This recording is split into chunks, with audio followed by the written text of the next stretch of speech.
rata-rata sampai 9 jam kan internet banyak kan lebih banyak guna smartphone. Nah, kemarin Pak Jokowi Presiden tahun lalu sangat terhadap penggunaan digital kan. Ternyata balik ke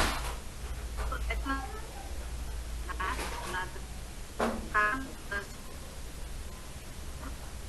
namanya percepatan jadi tentang terkait dengan informasi beberapa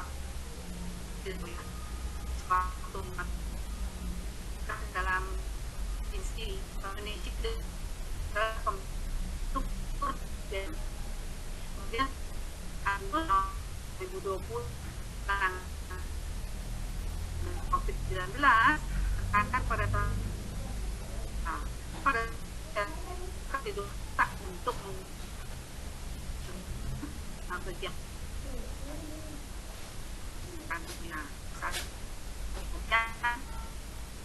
berikan arahan untuk ya transport merupakan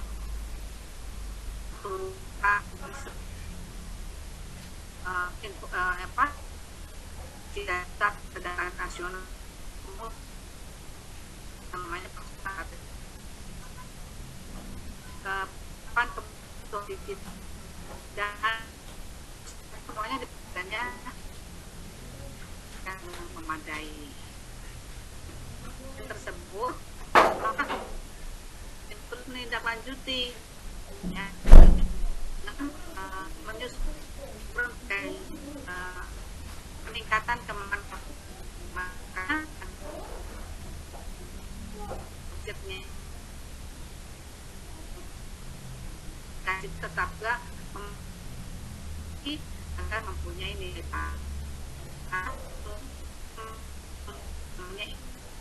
Indonesia di jadi disampaikan Pak Jokowi maka yang Indonesia yang implementasi dengan program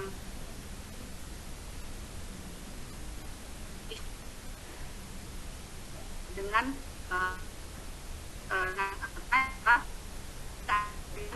berdasarkan ya ini mempunyai bukan hanya program tetapi sebenarnya punya sampai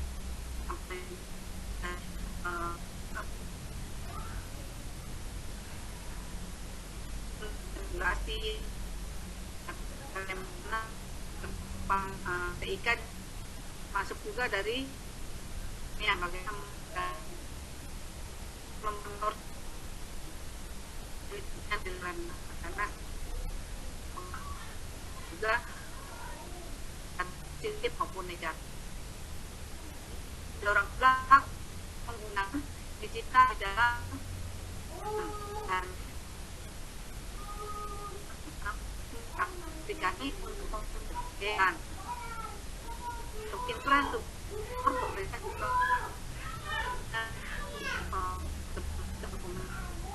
meningkatkan jangkauan terus akhir hingga di teknologi SDM ya untuk pandai dan itu seperti perangkat keras dan bisnis dan juga ketinggalan ada berkurangnya risiko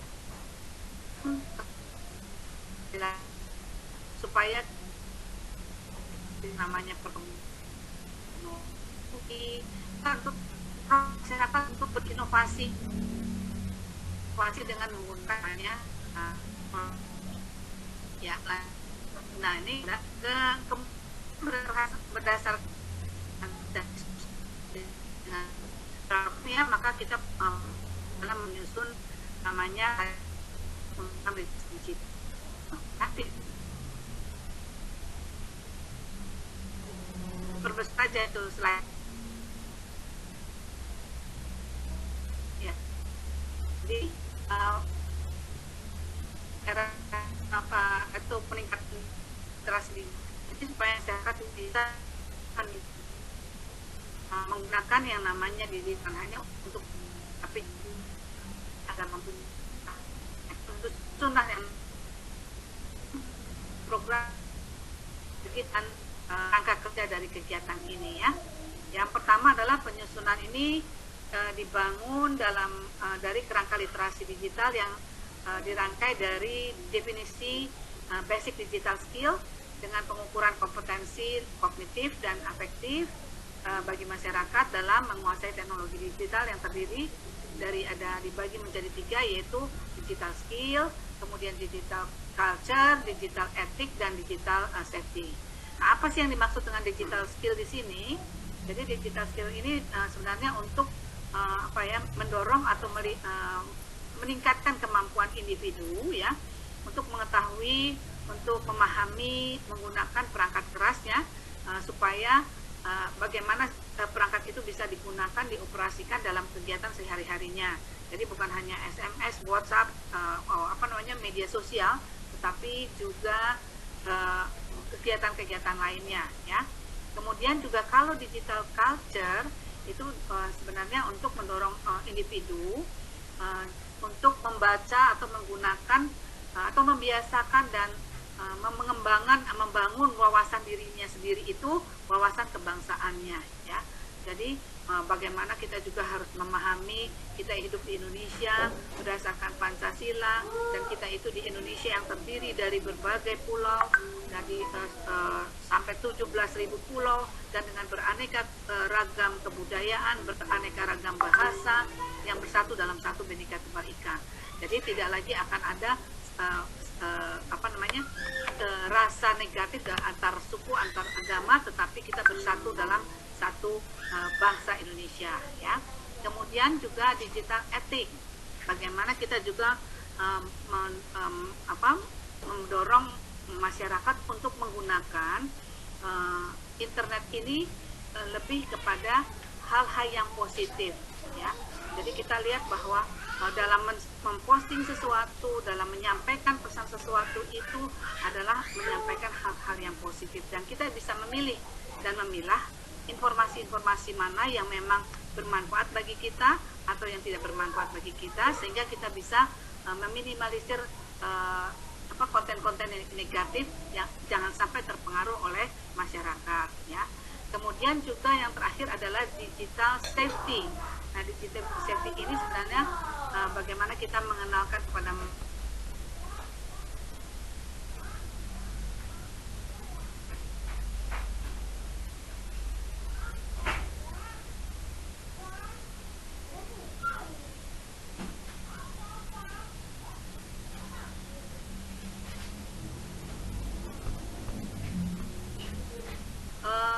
kemudian yang kedua adalah intermediate digital skill atau technical level worker. Di sini kita ada program yang namanya Digital Talent atau 1000 Startup. Nah, ini yang dilakukan oleh Kominfo juga, namun di unit yang berbeda, tetapi dengan digital talent skill dan digital talent ini kita membuka kesempatan juga kepada masyarakat untuk meningkatkan kemampuannya lebih khusus. Misalnya apakah dia ingin belajar tentang menjadi programmer, menjadi web server, atau menjadi untuk meningkatkan kemampuan menjadi desainer. Dari ini ditingkatkan, ada program-program khusus yang bisa dipilih oleh masyarakat untuk meningkatkan kemampuannya. Dan sedangkan untuk 1000 Technopreneur juga kita di sini juga membuka kepada masyarakat untuk mencoba meningkatkan atau membuat inovasi melalui internet atau membuat suatu karya menggunakan TIK yang kemudian nanti bisa mengikuti, kalau memang baru sedikit kita mampu untuk menyusun ini, tetapi dengan mengikuti 1000 startup, kita di sana diberikan nanti peningkatan kemampuan melalui beberapa tahapan ya. Misalnya itu ada tahapan nanti mulai dari pembelajaran awal ya, ada bootcamp, kemudian ada hackathon dan lain-lainnya di situ. Nah, di tingkat 3 sendiri ada advanced skill ya. Advanced skill ini kita bekerja sama dengan universitas-universitas di Indonesia, di mana kita memberikan kepada mahasiswa yang supaya mahasiswa itu siap bekerja. Jadi begitu lulus dia siap bekerja atau untuk meningkatkan kemampuannya apabila nanti dia terjun di menjadi karyawan. Seperti itu digital leadership academy ya.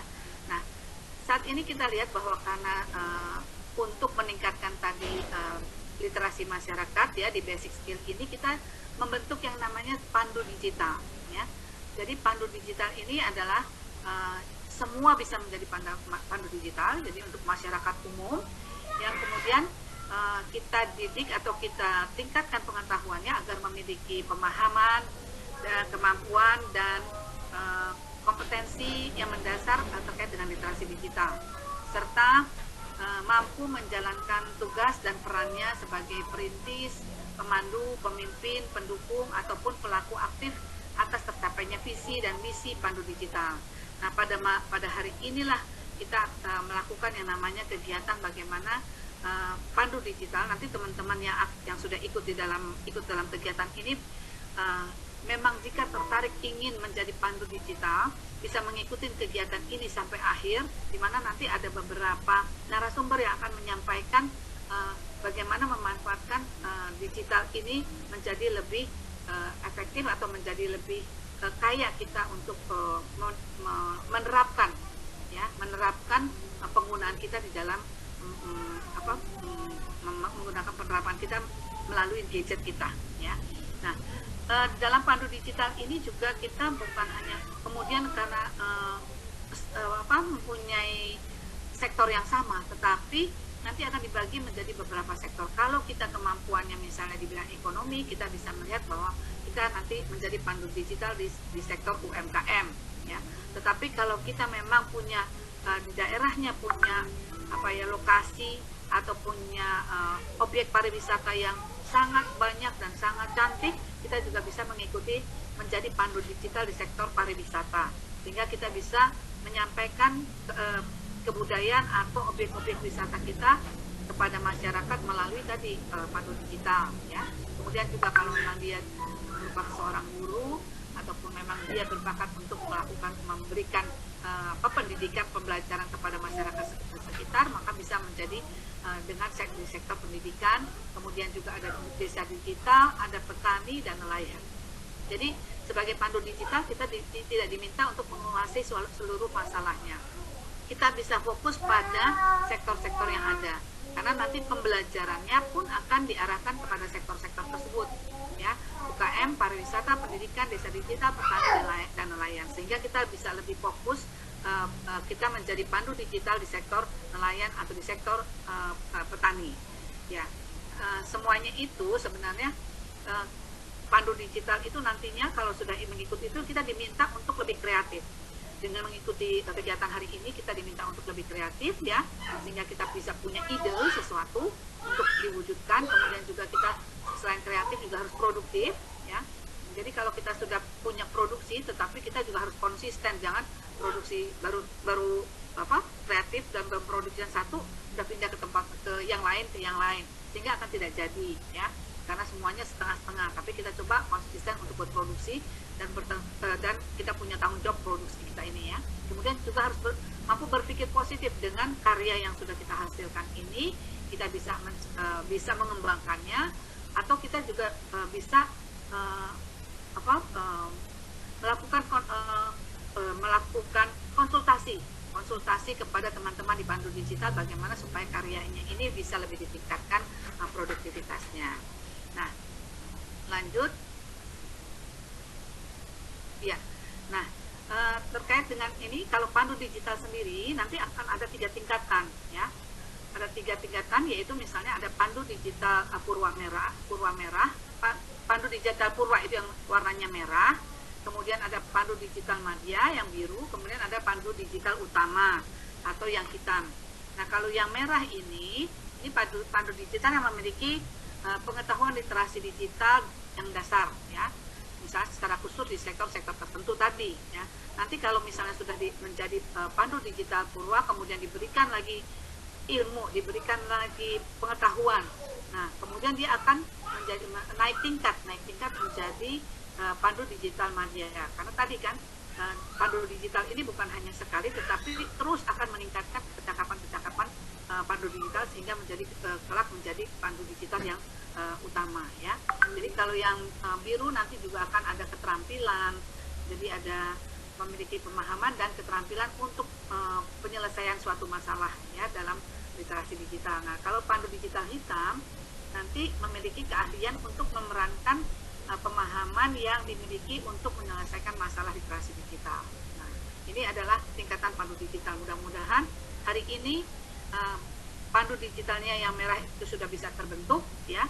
Kemudian nanti ada langkah-langkah selanjutnya yang nanti akan disampaikan oleh narasumber selanjutnya, bagaimana menjadi pandu digital biru dan hitam.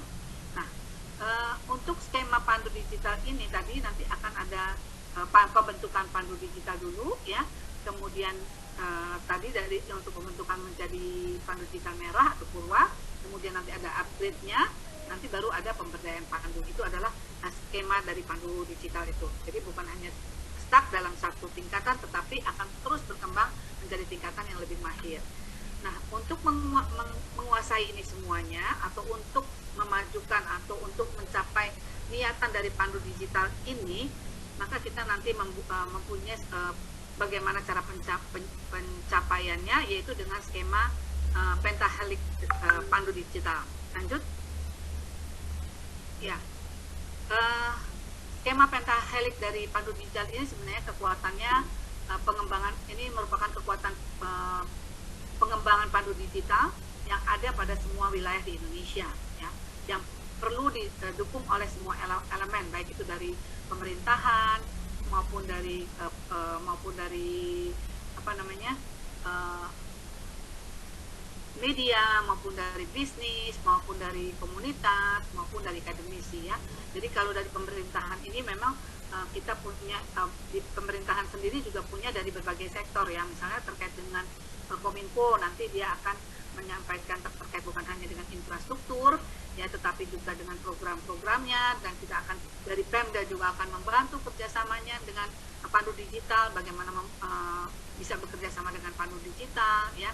Kemudian juga kemungkinan dari kementerian lain, seperti nanti kalau dengan petani nanti akan berhubungan dengan Kementerian Pertanian atau dinas-dinas di daerahnya, kemudian dengan Kementerian Parekraf ya, itu juga nanti kita akan kerjasama dengan Kementerian Parekraf ataupun dinas-dinas pariwisata di wilayah masing-masing. Jadi ini pemerintahan itu semua juga sudah berkolaborasi dengan kegiatan pandu digitalnya ini ya. Kemudian dengan media, kita juga minta supaya media bisa memblow up atau menyiarkan kegiatan-kegiatan yang dilakukan oleh pandu digital. Jadi dia dilakukan sebagai amplifikatornya dari pandu digital. Nah, kemudian juga ada perannya komunitas. Nah, ini terus terang kita kan nggak bisa, pemerintah tidak bisa bekerja sendiri. Pemerintah dibantu oleh masyarakat. Nah, masyarakat ini bisa juga dalam bentuk komunitas. Tadi selain juga kita kerjasama dengan siberkreasinya, kita ada beberapa komunitas yang bisa membantu kami dalam membangun atau mengembangkan yang namanya pandu digital ya.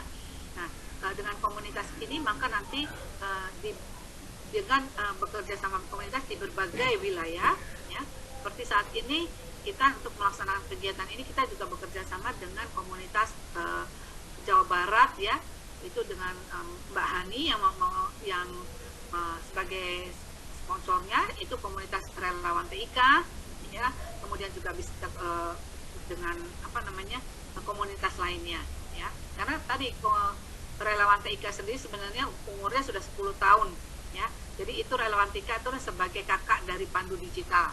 Nah, untuk pengembangan pandu digital ini kita dibantu oleh relawan TIK di seluruh Indonesia ya, karena relawan TIK itu kita lihat mereka sudah mempunyai kemampuan teknologi yang cukup tinggi, yang memang mereka juga sudah melakukan yang namanya pendampingan di berbagai lokasi atau di berbagai daerah. Nah, dengan adanya pandu digital ini maka nanti relawan TIK maupun dengan pandu digital akan terus melakukan kegiatan untuk membimbing atau pemberdayaan masyarakat untuk mendampingi masyarakat supaya transformasi digital yang memang sekarang ini sedang didukung atau sedang digadang-gadang oleh pemerintah khususnya Kominfo, dan ini menjadi juga programnya presiden kita, ini dapat terrealisasi dan dapat tercapai sehingga masyarakat Indonesia ke depan bisa menggunakan yang namanya digital untuk seluruh kegiatan yang dilakukan ya.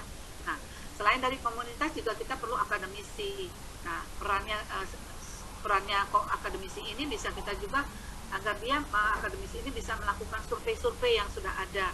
Jadi survei-survei terkait dengan apa yang sudah dicapai oleh Pandu Digital, ataupun dia juga sudah melakukan sosialisasi ataupun juga bisa membantu Pandu Digital dalam melakukan kegiatan pendampingannya.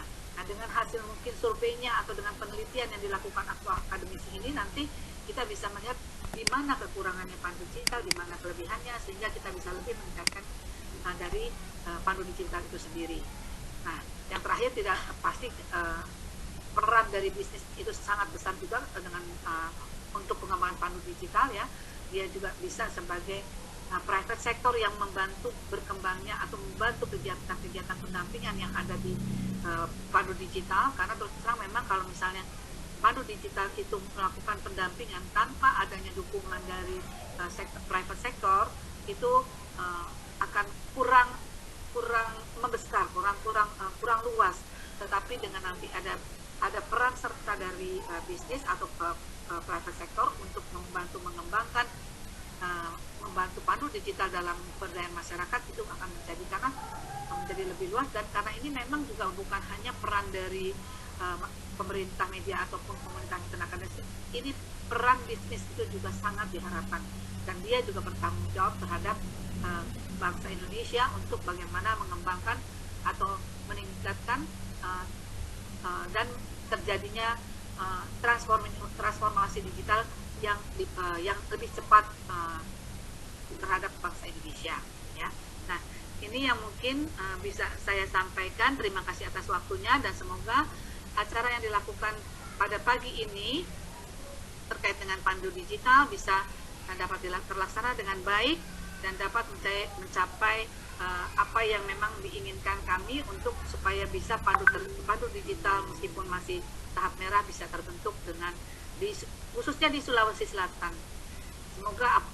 Semoga sekali lagi adik-adik di sini menjadi lebih aware dan lebih banyak memahami dan lebih concern bagaimana meningkatkan masyarakat di sekitarnya untuk bertransformasi dengan menggunakan digital. Saya kembalikan kepada Mbak Ika. Terima kasih atas perhatiannya. Baik, terima kasih Ibu Mariam. Saya persilakan lagi Bu untuk membuka kegiatan kita pada pagi hari ini untuk membuka Pandu Digital serta workshop Direktorat sebagai Sumber Daya Manusia Kompetensi Pendampingan Pendidikan. Silakan Bu. Ya, dengan membaca Bismillahirrahmanirrahim. Semoga kegiatan Pandu Digital ini untuk Pandu Digital dapat terlaksana dengan baik dan semoga bisa berjalan dengan lancar. Dengan ini saya nyatakan kegiatan ini dibuka. Baik, terima kasih Ibu Mariam, dan beri aplaus untuk Ibu Mariam selaku Direktorat Pemberdayaan Informatika Kementerian Kominfo Republik Indonesia yang menyampaikan harapan untuk pemerintah daerah dalam berperan membentuk dan memberdayakan Pandu Digital di daerahnya, dan juga pelaku pemerintah daerah sebagai pembina diharapkan dapat meningkatkan kualitas sekaligus menampilkan aktivitas lokal bersama Pandu Digital ini. Baik Bapak Ibu peserta, selanjutnya adalah paparan dari narasumber kita di sesi pertama ini. Kami ingatkan sekali lagi untuk menyimak dengan baik paparan dari narasumber, karena hal ini terkait dengan mengerjakan post-test seminar yang berada di laman portal pandudigital.indonesia. Jadi seperti itu Bapak Ibu ya. Baik, silahkan untuk saya persilakan pemaparan materi dari narasumber pertama kita tentang uji kompetensi keahlian SMK sebagai bekal menjadi pandu digital oleh Bapak Imade Supriyatna selaku Kepala Kantor Cabang Dinas Pendidikan Wilayah 2 Jawa Barat. Kepada Bapak dipersilahkan. Baik, terima kasih Ibu yang sudah memberi waktu. Bismillahirrahmanirrahim. Assalamualaikum warahmatullahi wabarakatuh. Salam kebajikan. Puji dan syukur hanya milik Allah. Salawat dan salam senantiasa kita sampaikan kepada baginda Nabi besar Muhammad SAW, dan keluarganya, para sahabatnya, dan insya Allah kita yang hadir di ruangan virtual ini. Yang sama-sama kita hormati dari Kementerian Kemeninfo, yang saya hormati para narasumber, dan yang saya hormati para peserta virtual yang alhamdulillah begitu antusias berkaitan dengan kegiatan hari ini. Terima kasih yang sebesar-besarnya. Saya mewakili dari Dinas Pendidikan Provinsi Jawa Barat, di cabang Dinas Pendidikan Wilayah 2, ingin memberikan satu paparan ya, berkaitan dengan sosialisasi uji kompetensi dan ujian sekolah, uji kompetensi keahlian SMK tahun 2021. Lanjut. Ini dasar hukumnya ya, Undang-Undang Nomor 20 Tahun 2003 tentang Sistem Pendidikan Nasional, Permendikbud Nomor 34 tentang Standar Nasional Pendidikan, lalu Keputusan Menteri Pendidikan dan Kebudayaan Nomor 719 ya, lalu Surat Edaran Menteri Pendidikan dan Kebudayaan Nomor 4 Tahun 2020 tentang pelaksanaan kebijakan pendidikan di masa pandemi COVID-19. Lalu yang terakhir adalah Surat Edaran Menteri Pendidikan dan Kebudayaan Nomor 1 Tahun 2020 tentang penundaan ujian nasional, ujian kesetaraan, serta ujian di masa pandemi COVID-19.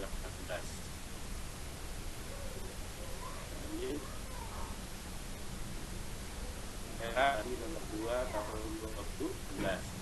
Lalu di Jawa Barat khususnya, mohon maaf ini yang di daerah lain, keputusan Gubernur Jawa Barat, ya, Jawa Barat sudah mengeluarkan keputusannya yang melalui Gubernur Jawa Barat nomor 443 ya, tentang status keadaan tertentu darurat bencana wabah penyakit akibat COVID-19 di Jawa Barat.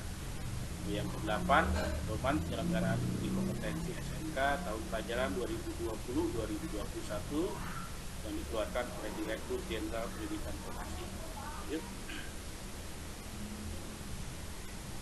Nah, ini adalah tentang peniadaan ujian nasional dan ujian kesetaraan, di mana poin-poin yang berkaitan dengan ujian sekolah dan UKK SMK yang pertama ujian nasional ditiadakan, menjadikan Merdeka Belajar, lalu UN tidak menjadi syarat lulusan atau seleksi masuk ke jenjang pendidikan yang lebih tinggi.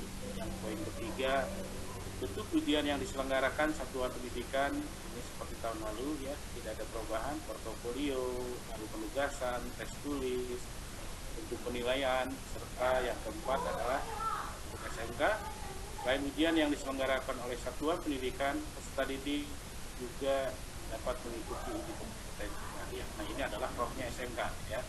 Jadi SMK perlu kiranya untuk melakukan kegiatan uji kompetensi keahlian. Dan yang kelima adalah peserta didik dinyatakan lulus setelah menyelesaikan pembelajaran dibuktikan dengan nilai raport tiap semester, memperoleh nilai sikap minimal baik, lalu mengikuti ujian yang diselenggarakan oleh satuan pendidikan.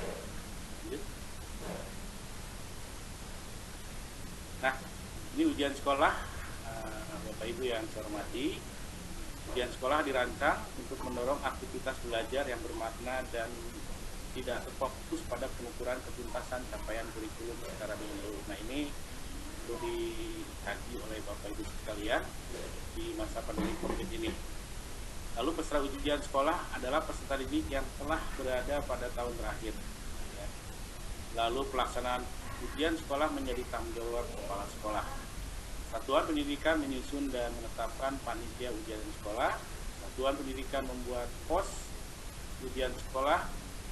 Jadwal pelaksanaan ujian sekolah dibuat oleh satuan pendidikan masing-masing dengan memperhatikan kalender pendidikan yang diterbitkan oleh Dinas Pendidikan Provinsi Jawa Barat, menentukan pelaksanaannya dan ujian sekolah ini dengan rentang waktu tanggal 3 sampai dengan 8 Mei 2021. Lanjut. Nah, mata pelajaran yang diujikan pada ujian sekolah adalah mata pelajaran yang diselesaikan sampai kelas terakhir, kelas 12 untuk program yang 3 tahun, kelas 13 untuk program yang 4 tahun. Lalu yang selanjutnya, seluruh soal US ujian sekolah disusun oleh tim guru di satuan pendidikan masing-masing. Artinya silahkan semua diberikan wewenang kepada guru mata pelajaran yang ada di satuan pendidikan tersebut. Untuk soal, jumlah titik soal, alokasi waktu dapat ditentukan oleh satuan pendidikan masing-masing. Kegiatan penyusunan soal di bawah koordinasi pengawas sekolah. Bapak Ibu mohon kiranya dalam hal ini Bapak Ibu melibatkan langsung pengawas sekolah.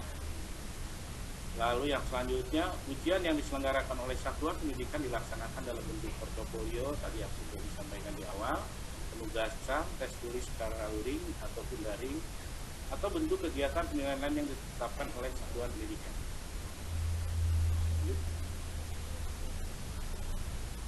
Nah, yang selanjutnya adalah portofolio. Bapak Ibu mungkin ini sudah tidak asing lagi Bapak Ibu ya, kumpulan karya hasil seorang siswa sebagai hasil pelaksanaan kinerja yang ditentukan oleh guru atau siswa bersama guru sebagai bagian dari usaha mencapai tujuan pembelajaran. Lalu nilai portofolio dapat diambil dari rata-rata nilai rapat semester 1 sampai dengan 5 ya Bapak Ibu, sedangkan untuk program 4 tahun bisa disesuaikan. Lalu yang selanjutnya, nilai penugasan, nilai yang didapat dari peserta pada semester 6 atau program 3 tahun atau program yang 4 tahun. Nilai tes tertulis dapat dilakukan melalui moda daring atau luring dan tatap muka sesuai aturan yang berlaku. Ya, artinya jika kita akan melakukan luring, Bapak Ibu harus sesuai dengan protokol kesehatan di COVID-19.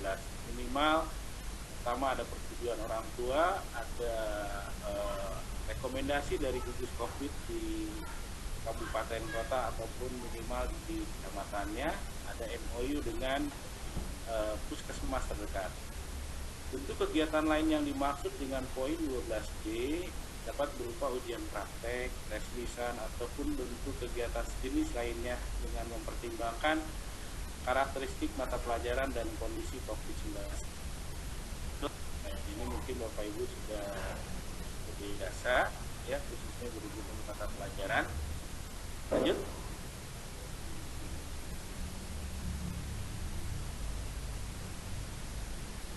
Nah, peserta didik dinyatakan lulus dari satuan program pendidikan setelah menyelesaikan pembelajaran selama 6 semester.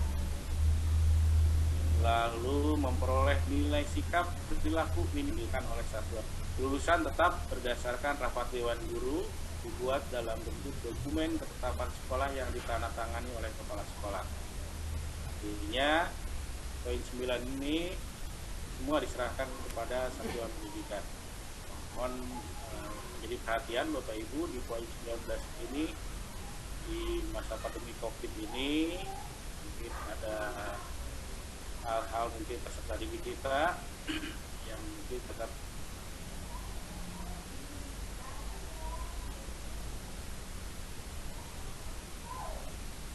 ya. Nah, baik Bapak Ibu yang saya hormati, nah ini mungkin yang akan kita bahas lebih mendalam. SMA di SMK ini ada yang dinamakan dengan uji kompetensi keahlian. Jadi uji kompetensi keahlian ini adalah merupakan satu bagian rohnya yang ada di SMK.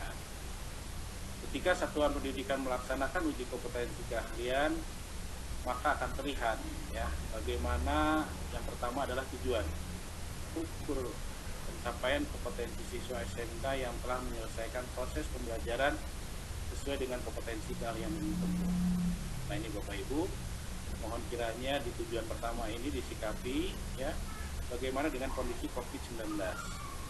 Lalu yang kedua, memfasilitasi siswa SMK yang akan menyelesaikan pendidikannya untuk mendapatkan sertifikat kompetensi atau sertifikat uji kompetensi. Ketiga, mengoptimalkan pelaksanaan sertifikat kompetensi yang berorientasi pada capaian kompetensi lulusan SMK sesuai dengan KKM. Yang keempat, memfasilitasi kerjasama SMK dengan BUDI ya, dalam rangka pelaksanaan uji kompetensi sesuai dengan kebutuhan BUDIKA. Sasarannya, terlaksananya proses penilaian Bapak Ibu ya, khususnya untuk nilai produktif ya, baik itu kegiatan uji kompetensi yang dilaksanakan secara efektif, efisien, dan terukur. Diterbitkannya sertifikat kompetensi. Lalu sertifikat uji kompetensi atau yang setara bagi seluruh peserta uji kompetensi dinyatakan kompeten atau sesuai dengan keahlian yang tertentu. Nah, di sasaran ini Bapak Ibu yang perlu menjadi target Bapak Ibu adalah program-program keahlian tertentu. Ini merupakan satu ajang promosi Bapak Ibu, di mana Bapak Ibu mempunyai output yang bagus, yaitu peserta didik ya, sehingga peserta didik ini bagaimana caranya anak-anak kita bisa dinilai oleh orang industri dan bisa langsung pada saat itu mungkin bisa untuk bekerja di industri tersebut. Nah, sekaligus mungkinlah ajang penilaian untuk merekrut tenaga kerja yang siap pakai Bapak Ibu, karena dari uji kompetensi ini bisa kelihatan baik itu soft skillnya maupun itu hard skillnya Bapak Ibu.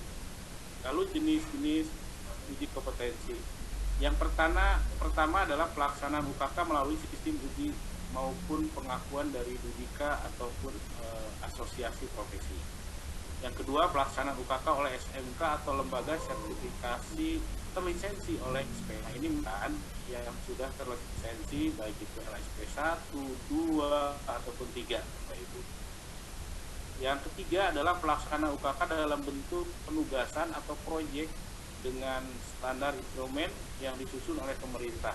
Nah, satuan pendidik bersama mitra diperkenankan mengubah atau sebagian atau keseluruhan isi sepanjang minimal setara.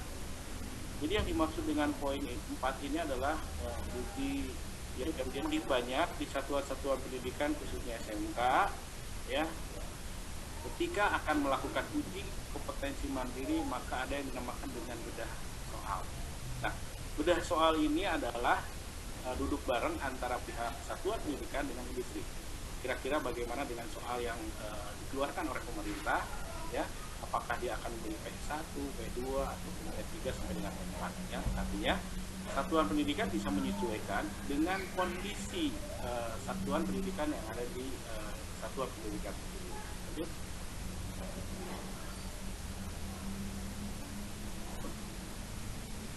Nah, mekanismenya Bapak Ibu pelaksanaan uji kompetensi yang pertama, pemerintah bersama unsur pendidikan dan BUDIKA atau perguruan tinggi menyusun standar instrumen UKK. Ini sudah mungkin ya Bapak Ibu sudah mendapatkan, bahkan mungkin di satuan pendidikan pun sudah ada beberapa yang sudah melakukan verifikasi untuk persiapan pelaksanaan uji kompetensi. Direktorat SMK melaksanakan sosialisasi. Nah, ini sudah disosialisasikan melalui Dinas Pendidikan Provinsi Jawa Barat, lalu ke cabang dinas pendidikan, serta dari cabang dinas pendidikan ke masing-masing satuan pendidikan. Yang selanjutnya, Dinas Pendidikan Provinsi Jawa Barat melaksanakan sosialisasi pedoman UKK kepala penyelenggara atau pengelola penyelenggara UKK untuk pada satuan pendidikan. Yang keempat, Dinas Pendidikan Provinsi Jawa Barat melakukan verifikasi menetapkan SMK yang layak menjadi TUK. Nah, ini yang tadi saya sampaikan di awal. Artinya para satuan pendidikan ya, para pengawas dinas pendidikan provinsi dalam hal ini diwakili oleh cabang dinas pendidikan di masing-masing wilayah ini duduk bareng untuk mempersiapkan verifikasi layak atau tidaknya satuan pendidikan untuk melaksanakan uji kompetensi atau tempat uji kompetensi. Nah, yang selanjutnya dalam melaksanakan UKK, SMK dapat memilih salah satu beberapa dari 6 skema penyelenggaraan ujian yang tadi saya di awal sebutkan ya, melalui sistem sertifikasi mitra industri, lalu LSP 1, 2, sampai 3, melalui panitia teknis uji kompetensi atau PTUK. Lalu UKK mandiri. Nah ini mungkin yang paling banyak di kita adalah melaksanakan UKK mandiri. Kenapa Bapak Ibu yang saya hormati, di UKK mandiri ini sebetulnya secara de jure Bapak Ibu itu sebetulnya sudah melaksanakan MOU dengan beberapa industri. Nah, di pelaksanaan UKK mandiri inilah perlu kiranya Bapak Ibu mempertajam kembali, menampilkan yang terbaik, menampilkan hasil daripada proses pembelajaran selama 3 tahun pada industri ya. Nah, sehingga mereka ini bisa menjadikan satu sponsor di satuan pendidikan itu, bahwa lulusan SMK X misalkan selama 3 tahun dia kompeten hasilnya. Lalu yang keenam, satuan pendidikan yang telah ditetapkan sebagai TUK menyiapkan bahan, peralatan, kemudian serta alat ya Bapak Ibu. Ini jelas ya, verifikasi itu ke arah sana Bapak Ibu. Saya yakinlah sekarang ini banyak bantuan-bantuan dari pemerintah, khususnya dari pemerintah pusat berkaitan dengan bantuan-bantuan untuk SMK. Satuan pendidikan atau lembaga sertifikasi membuka pendaftaran misalkan untuk yang sertifikasi itu. Yang kedelapan, satuan pendidikan pelaksanaan UKK dalam melaksanakan setiap jenis skema penyelenggaraan ujian agar melibatkan Budika sebagai bentuk endosemen atau pengakuan dari kualifikasi lulusan SMK. Jelas ini ya, karena endingnya Bapak Ibu kita itu adalah produsen ya, menyiapkan tenaga kerja, menyiapkan siswa untuk siap pakai. Nah, yang konsumennya itu adalah dunia usaha Bapak Ibu. Nah, perlu kiranya Bapak Ibu berkolaborasi dengan dengan para dunia usaha. Lanjut. Yang skema selanjutnya Bapak Ibu, pada skema UKK mandiri ini ya, satuan pendidikan bersama Dudika dapat menambah atau memodifikasi soal dengan kriteria spesial yang lebih tinggi dari soal yang telah disiapkan. Nah, makanya Bapak Ibu pentingnya bedah soal antara satuan pendidikan dengan dunia usaha adalah ini. Trennya lagi apa sih di industri dengan soal P1, P2 misalkan Bapak Ibu. Jadi kita jangan terpaku dengan soal yang dikeluarkan dari kementerian ya. Karena bagaimanapun juga anak-anak kita itu nanti akan bekerja di industri. Maka perlulah dinamakan bedah soal. Dan biasanya mungkin ini Bapak Ibu sudah melakukan, yaitu dengan istilahnya sinkronisasi kurikulum. Nah, penting sekali Bapak Ibu untuk sinkronisasi kurikulum ini agar dunia pendidikan ini lebih berkembang gitu ya, mengikuti tren 3, 2, atau 5 tahun yang akan datang di dunia usaha ataupun dunia industri.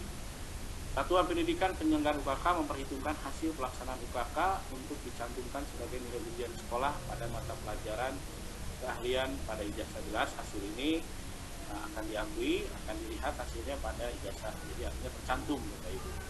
Satuan pendidikan atau lembaga sertifikasi menunjuk asesor sesuai dengan persyaratan uji kompetensi. Nah, jadi Bapak Ibu saya yakinlah ya, untuk menunjuk asesor ini tidak sembarangan ya. Pertama minimal latar belakang, kedua pengalaman ya, lalu yang ketiga mungkin dia sudah punya lisensi yang paling utama Bapak Ibu, yang sudah diakui oleh dunia usaha maupun dunia industri. Lalu pelaksanaan UKK menggunakan strategi, bentuk, dan teknik yang sesuai dengan kompetensi yang diberikan. Lalu yang ke-13, satuan pendidikan melaporkan pelaksanaan UKK berikut nilainya kepada Dinas Pendidikan Provinsi Jawa Barat dalam hal ini melalui cabang dinas. Peserta UKK mandiri diperbolehkan untuk memperoleh instrumen UKK untuk melaksanakan berlatih, melaksanakan orientasi ataupun melakukan asesmen mandiri. Yang ke-15, peserta UKK mandiri dapat memilih salah satu atau lebih paket ujian skema sertifikasi yang tersedia. Nah, ini yang mandiri itu Bapak Ibu dia bisa P1, P2 gitu ya. Peserta UKK yang melakukan asesmen dengan teknik demonstrasi diwajibkan mematuhi protokol kesehatan. Nah, ini di masa pandemi Covid ini Bapak Ibu perlu kiranya Bapak Ibu membuat skema ya Bapak Ibu, membuat skema bagaimana di dalam proses kompetensi ini mengacu kepada protokol kesehatan. Lalu asesor mengupayakan untuk menggunakan teknik penilaian portofolio sebelum teknik penilaian lainnya sesuai dengan kompetensi yang dinilai serta ketentuan yang berlaku. Yang ke-18, sertifikat uji kompetensi atau sertifikat UKK dapat diterbitkan hanya bagi peserta ujian dinyatakan kompeten. Ya Bapak Ibu, saya ingat waktu dulu ya ketika kita ujian sertifikat mampu atau tidak kalau orang industri itu, siap atau tidak orang industri, biasanya suka demikian Bapak Ibu. Hasil UKK dapat dianalisis dan digunakan untuk pemetaan mutu program, rumusan kebijakan satuan pendidikan. Nah, ini Bapak Ibu, jadi di nomor 9 ini perlu kiranya Bapak Ibu menyiapkan lanjut. Baik. Nah ini uji kompetensi mitra Dubika Bapak Ibu ya. Yang pertama, ataupun asosiasi profesi SMK melibatkan dunia usaha ya di skala internasional, nasional atau lokal Bapak Ibu. Nah ini mohon kiranya Bapak Ibu melalui MOU yang Bapak Ibu itu dimanfaatkan. Jadi jangan sampai Bapak Ibu melakukan banyak MOU tetapi Bapak Ibu tidak pernah melakukan adanya melibatkan mitra Dubika ini di dalam kegiatan uji kompetensi. Mitra dunia usaha memberikan kontribusi dalam penyusunan instrumen. Artinya yang saya bilang tadi diberikan masukan ya, kira-kira dari industri ini bagaimana dengan soal yang akan disampaikan kepada kita. Lalu asesor mengupayakan untuk menggunakan teknik penilaian portofolio sebelum teknik penilaian lainnya. Mitra dunia usaha serta asosiasi profesi menerbitkan dan menandatangani sertifikat. Nah ini Bapak Ibu hati-hati ya. Makanya kalau Bapak Ibu melakukan benar-benar ini pertanggungjawabannya sangat berat dari dunia usaha karena mereka menerbitkan dan menandatangani sertifikat itu. Jadi sertifikat ini adalah salah satu lisensi yang diakui bahwa anak kita itu kompeten Bapak Ibu. Yuk. Ya. Nah, ini uji kompetensi dengan lembaga sertifikasi profesi ya Bapak Ibu, mungkin Bapak Ibu yang sudah LSP 1 maupun LSP 2, P2, P3 ya. Ini mungkin skema-skema ini sudah Bapak Ibu pahami ya, dan Bapak Ibu mungkin sudah disampaikan oleh Badan Nasional Sertifikasi Profesi Bapak Ibu. Ya, lanjut.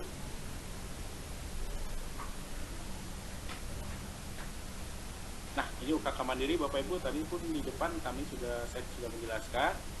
Tempat penyelenggaraan UKK Mandiri harus memenuhi syarat kelayakan Bapak Ibu ya. Jadi kita tahu bahwa SMK ini sangat berkembang Bapak Ibu ya, sangat banyak sekali dibandingkan di SMA, tapi ini menjadi PR kita Bapak Ibu.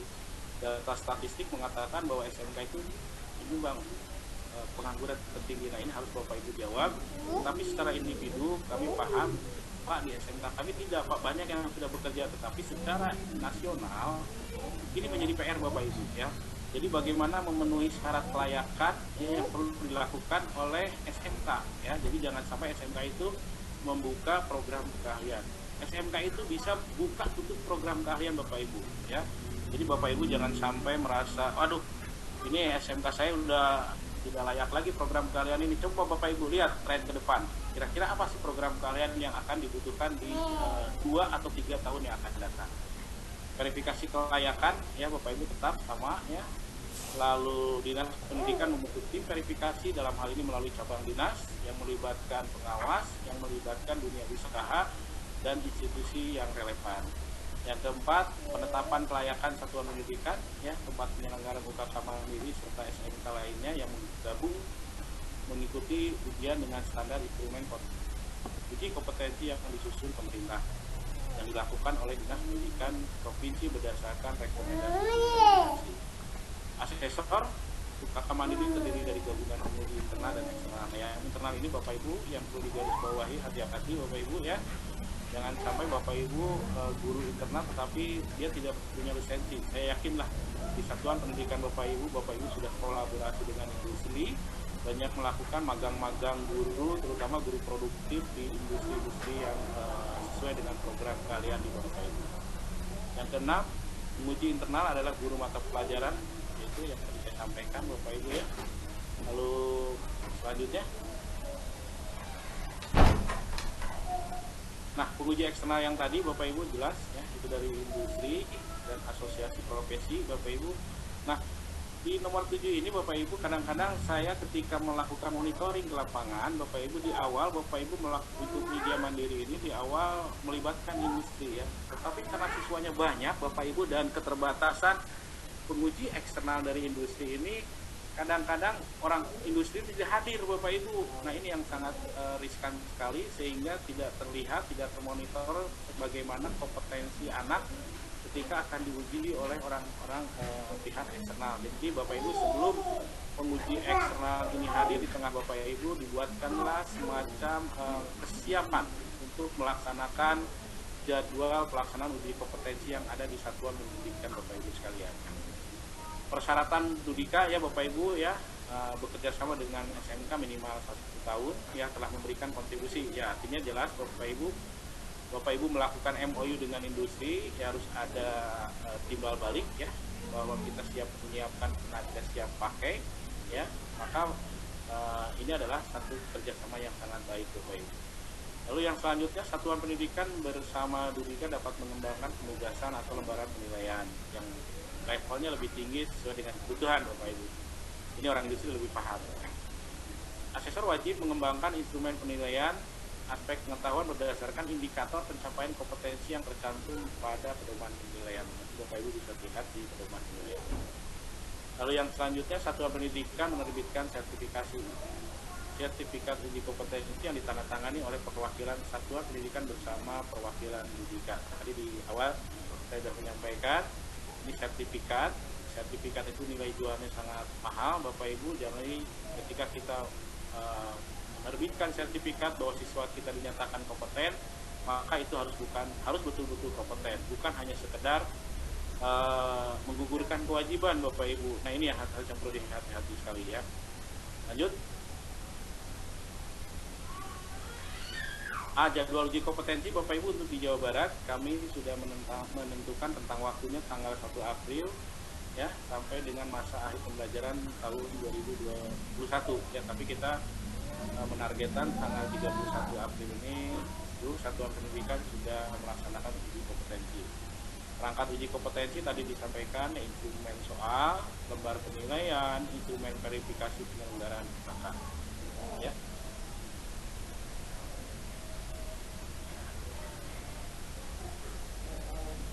Nah, penilaian dan kelulusan uji kompetensi Bapak Ibu mungkin ya, Bapak Ibu sudah terbiasa kriterianya bagaimana memenuhi kriteria untuk kerja ya.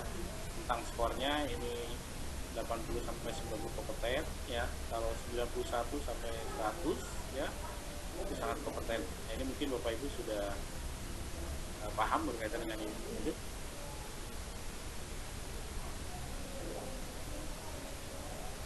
Nah, ini adalah sertifikat Bapak Ibu BNSP itu yang tadi ya, NSP 1 Bapak Ibu ya. Ini lambang Garuda Bapak Ibu ya. Alhamdulillah mungkin kalau Bapak Ibu sudah di sertifikat profesinya terlisensi ya, maka LSP 1, P1, P2, P3 begitu Bapak Ibu. Dan LSP ini logonya Bapak Ibu yang dunia Dudika itu berdasarkan logo dari mitra industri masing-masing dan sertifikat berlogo Putri Handayani. Lanjut. Nah ini pemantauan Bapak Ibu pelaksanaan uji kompetensi ya, pemerintah pusat dan pemerintah daerah dapat melaksanakan pemantauan supervisi uji kompetensi SMK. Ini biasanya diserahkan kepada kami di cabang dinas ya, kami memantau ya, kami melihat ya bahwa bagaimana pelaksanaan UKK di masing-masing satuan pendidikan. Biaya penyelenggaraan Bapak Ibu ya, ini di benak bos Bapak Ibu ya. Lanjut. Nah ini Bapak Ibu jangan sampai lupa yang saya sampaikan tadi di skema Bapak Ibu yang berkaitan dengan di masa pandemi COVID ini ya, protokol kesehatan uji pada masa pandemi COVID ini. Yang pertama adalah pelaksanaan ujian praktek kejuruan baik UKK maupun penilaian akhir semester dapat dilaksanakan di sekolah dengan memperhatikan protokol kesehatan yang diperketat ya Bapak Ibu. Masker saya yakinlah ini sudah Bapak Ibu siapkan. Jumlah siswa dibatasi bergantian ya, misalkan satu alat satu siswa ya. Lalu izin orang tua, ada izin dari pemerintah daerah setempat atau gugus COVID, ditambah dengan MOU Bapak Ibu dengan pihak puskesmas yang terdekat, lalu mengikuti standar operasional prosedur yang sudah disiapkan. Itu mungkin Bapak Ibu yang bisa saya sampaikan. Terima kasih, mohon maaf kekurangannya. Saya kembalikan ke moderator. Baik, terima kasih Bapak Materika. Luar biasa sekali pemaparan dari Bapak Imade Supriyatna yang telah memaparkan materi poin penting ya, memaparkan poin penting dari ujian sekolah dan uji kompetensi keahlian sebagai bekal menjadi pandu digital. Baik Bapak Ibu, bagi para peserta, nanti yang ingin mengajukan pertanyaan, silahkan menuliskan di kolom chat yang sudah hadir di Zoom meeting. Kemudian bagi para peserta yang hadir di live streaming YouTube Pandu Digital Indonesia, bisa mengajukan pertanyaan lewat live chat. Baik Bapak dan Ibu, kita lanjutkan dulu ya pemateri kedua dari Bapak Michael S. Sugiyardi dari Edukasi for IT yang akan memaparkan tentang kompetensi keahlian juga untuk mendukung pendidikan. Kepada Bapak, dipersilakan. Terima kasih Bu Moderator. Selamat siang ya untuk di Indonesia bagian timur. Barat ini masih antara siang dan pagi. Salam sejahtera. Izin saya akan share screen.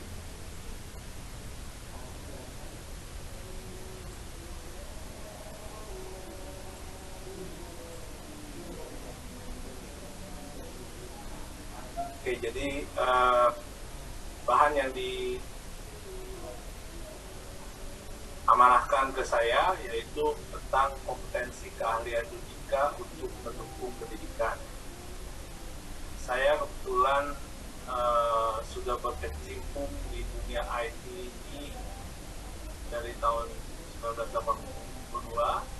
Kemudian saya sudah berkecimpung juga di SMK sejak tahun 2000 pada saat Pak Gatot HP menjadi Dirjen Dikmenjur, dan dari tahun 2000 itulah saya bergaul sangat erat sekali dengan SMK, terutama SMK komputer ya, dalam hal ini TKJ, RPL dan sebagainya. Dan perusahaan saya, PT Bonet utama yang di Bogor, itu secara konsisten terus-menerus membantu untuk bagaimana membuat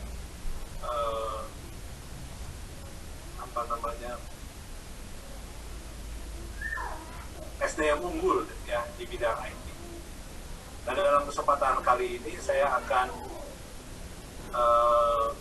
menyampaikan sebetulnya pengalaman selama 39 tahun atau 21 tahun di dunia SMK yang mungkin teorinya yang saya sampaikan ini agak nyeleneh, agak out of the box, tetapi ini sekali lagi adalah pendapat dari saya pribadi. Jadi kita mulai dengan jargon yang paling terkenal saat ini, yaitu Industri 4.0.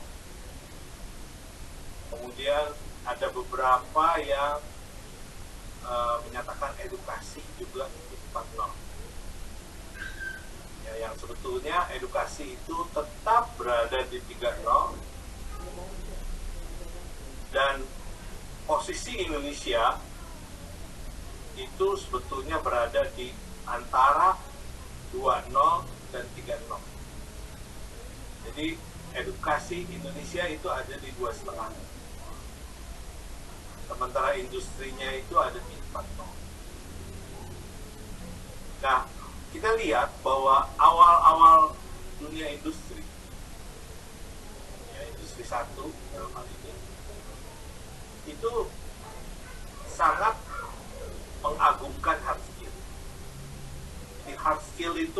porsinya 80%.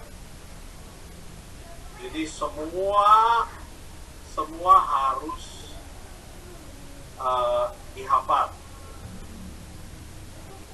semua harus dimengerti teori-teori dasarnya, dan itu yang menyebabkan edukasi 1.0 hanya mengajar dan menghafal. Dan edukasi 1.0 ini porsinya adalah yang saya sebut soft skill. Jadi pada akhir abad 18, komposisi hard skill dan soft skill itu adalah 80% dimiliki oleh hard skill dan 20% oleh lihat bahwa penemuan-penemuan utama di misalnya listrik, ya, terus mesin-mesin, industri dan sebagainya itu terus meningkat. Porsi hard skill dan soft skill terus berubah mengikuti perkembangan zaman. Dan pada industri 4 ini yang namanya hard skill di industri 4 hanya butuh 20% saja. Jadi dari 80% itu berkurang menjadi 20% saja. Sementara itu edukasinya yang meningkat. Jadi anak-anak didik zaman sekarang itu yang perlu ditekankan adalah soft skill, bukan hard skill. Nah, kemudian ada pertanyaan, ada dari mana sih angka itu 20-80 itu? Nah, 20-80 itu sebetulnya adalah teori yang sudah disampaikan oleh Vilfredo Pareto pada tahun 1906, di mana Pareto itu menyatakan kekayaan negaranya, Italia, dia kan orang Italia, jadi kekayaan Italia itu dimiliki hanya oleh 20% rakyat.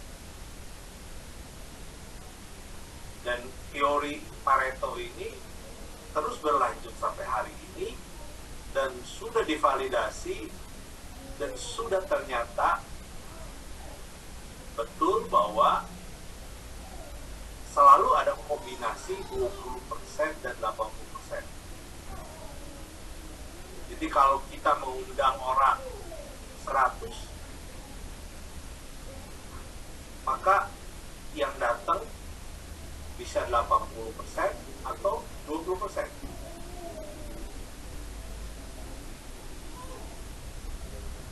Ya. Jadi teori ini sudah tidak tergoyahkan sampai hari ini. Makanya mengantisipasi tersebut, saya membuat satu analogi ke dalam teknologi. Ya, kita lihat di paling kiri adalah saklar listrik buatan Perkins tahun 1890. Ya. Dan saklar ini kalau kita lihat besar sekali, dibuat dari kayu dan pelat. Sekarang saklar listrik yang kita pakai cantik sekali, indah, ditempel di tembok, warnanya putih. Ada juga yang warna yang lain, yang hitam. Dan nanti ke depannya saklar listrik ini akan digantikan oleh gawai, gadget. Nah, kalau kita lihat hard skillnya itu sama ya, dari zaman 1890 sampai sekarang atau kapanpun juga hard skill-nya tetap sama, memati nyalakan perangkap listrik dengan cara memutus arus. Titik, tidak ada koma. Jadi itu teorinya, kalau kita mau mematikan lampu, kita putusin arus listriknya. Nah, yang berubah signifikan adalah soft skill. Kalau kita lihat soft skill-nya itu berubah dari pertama menggunakan kayu dan pelat, sehingga sekarang pakai gawai yang kita bawa-bawa kemana-mana. Jadi kita bisa menyalakan lampu sebelum kita masuk, kita bisa menyalakan AC sebelum masuk ke ruangan kamar, dan seterusnya.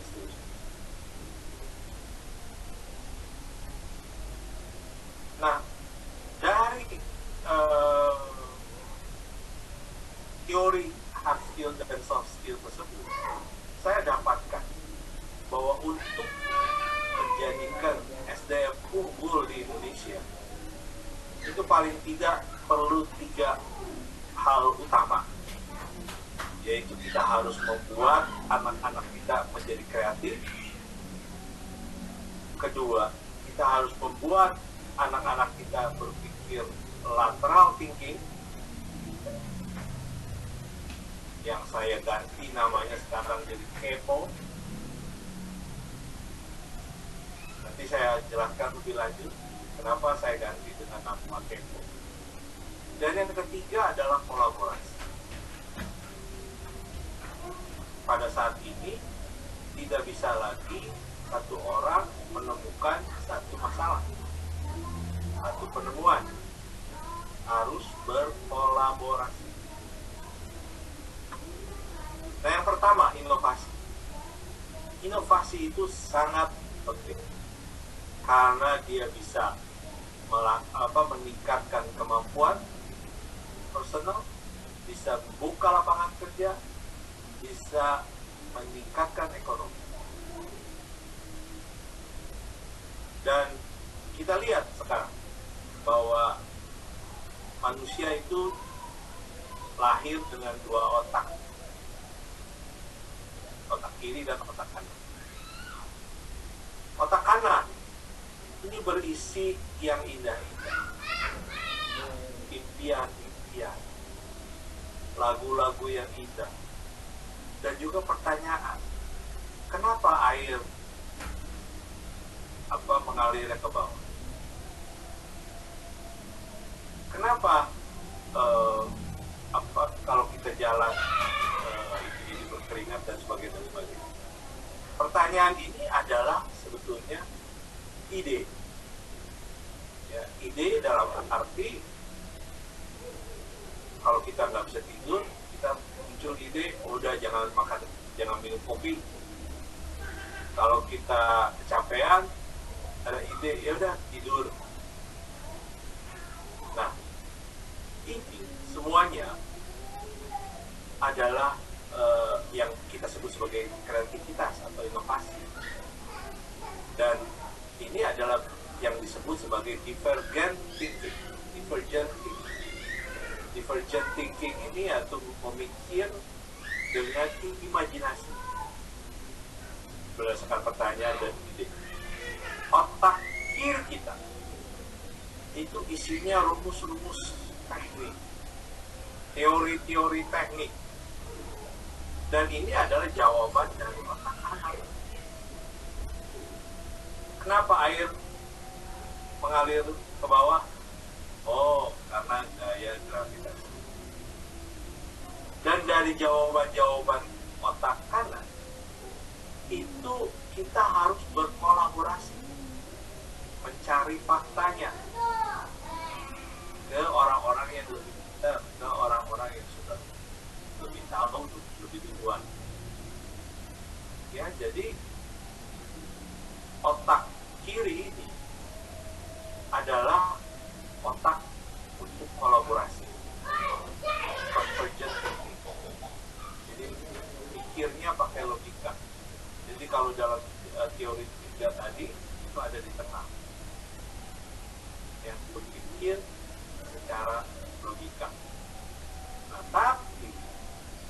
kita lihat ada orang yang hanya otak kanan saja yang besar, yang dominan, ada yang kiri saja yang dominan, dan jarang sekali orang yang memang bisa berpikir secara lateral thinking. Lateral thinking ini artinya berpikir ke kiri ke kanan. Ada pertanyaan, ada ide, cari jawaban, cari fakta. Balik lagi, ada pertanyaan, ada ide, itu bolak-balik. Itu namanya lateral thinking. Dan kata lateral thinking ini sudah dipatenkan oleh Edward de Bono, sehingga sekarang jarang sekali kita dengar kata-kata lateral thinking. Yang ada system thinking, creative thinking, dan segala macam. Which is itu sebetulnya belum dipatenkan. Makanya dalam kesempatan ini saya berikan usulan untuk kita bagaimana pakai istilah kepo. Kepo ini kan mau tahu aja, ke kiri ke kanan, ya. Jadi supaya kita nanti tidak disu oleh Edward de Bono yang sudah mempatenkan kata lateral thinking. Dan di sekolah manapun tidak ada mata pelajaran berpikir kepo, ya, karena memang itu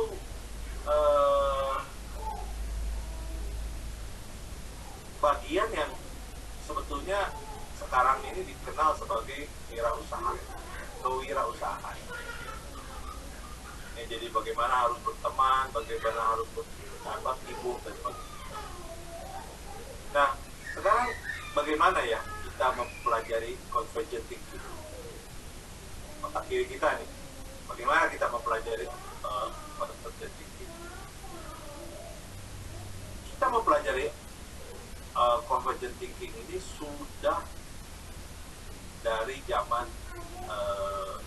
industri 1.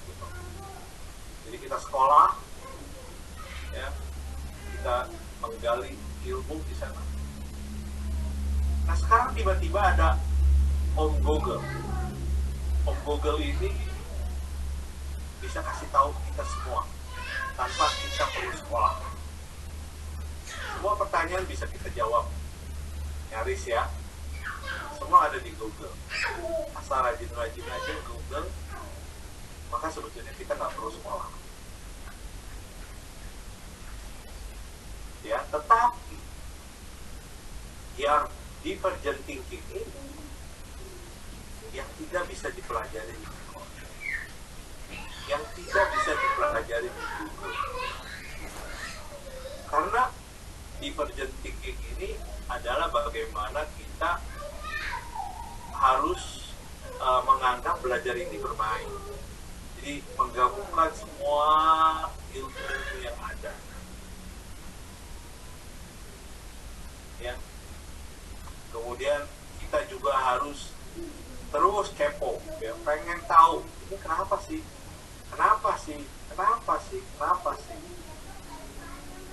Dan kita juga harus cepat bosan, artinya bukannya bosan ninggalin, tetapi cari lagi yang baru, lagi yang lain, cari lagi, ya. Dan kita juga harus merayakan. Kalau itu kan salah satu cara kita maju adalah berkolaborasi. Kita harus merayakan kolaborasinya bersama dengan teman-teman kita. Gak usah pesta mewah-mewah, ngopi-ngopi, ya, atau makan bareng, warteg, itu cukup. Kemudian kita harus selalu menggunakan out of the box, ya, istilahnya, menggunakan jenis pemikiran yang berbeda. Ya, kalau buntu juga kita harus cari solusi buntunya ini bagaimana.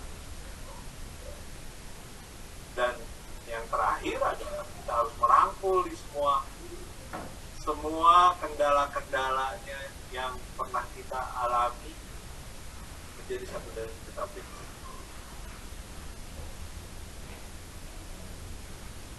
Dan sekarang bagaimana nih kita mengubah cara sekolah, terutama SMK, bagian komputer, bagian informatika. Yang pertama, siswa harus berkolaborasi. Kolaborasinya jangan sesama jurusan. Kolaborasinya harus dengan semua jurusan yang ada di SMK. Jadi ada ekonomi, ada tata usaha dan sebagainya. Itu harus berkolaborasi. Karena sumber informasi kebutuhan akan teknologi adanya bukan di anak-anak TKJ, adanya bukan di anak-anak RPL. Ya, jadi siswa itu betul-betul harus berkolaborasi, terutama pada saat tahun-tahun terakhir. Dan Bapak dan Ibu guru atau sekolah itu harus menyiapkan infrastrukturnya. Jadi yang namanya Merdeka Belajar itu sebetulnya adalah pengejawantahan dari berkolaborasi. Bagaimana mereka bisa belajar aja di luar, bukan di dalam sekolah, ngobrol-ngobrol di warung kopi atau di warteg tentang membuat satu inovasi. Nah, dua cara ini susah untuk dijalankan oleh sekolah yang sudah legit, ya. Udah berlangsung puluhan tahun. Makanya harus ada pendidikan tadi. Dan sayang sekali Dudika di dunia IT itu tidak punya bapak asuh. Seperti misalnya kalau di otomotif ya, ada Astra, ada Indomobil yang mereka siap terima siswa-siswa SMK untuk kerja. Sedangkan di IT tidak ada pabrik, adanya semua pedagang. Pedagang itu sekarang dia dagang komputer, besok bisa juga dagang sayur, besok bisa juga dagang beras. Ya, jadi itu bisa menjawab satu pertanyaan. Mengapa sampai hari ini anak-anak SMK yang menjadi pengangguran ini, menyumbang pengangguran terbesar di Indonesia ini, sebagian besar adalah dari komputer. Nah, belajar bersama ini itu sebetulnya konsepnya adalah kolaborasi tadi. Dan pembelajarannya harus berbasis kepo, menggabung otak kiri, otak kanan. Yang dapat ide itu yang dari bisnis misalnya, dari SMK tata usaha atau tata boga, dia dapat ide ini bagaimana ya, kalau saya mau bikin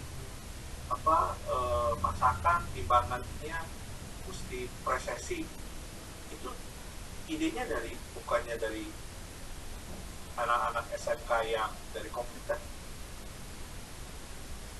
Makanya harus digabung itu semua jurusan di dalam satu tugas akhir.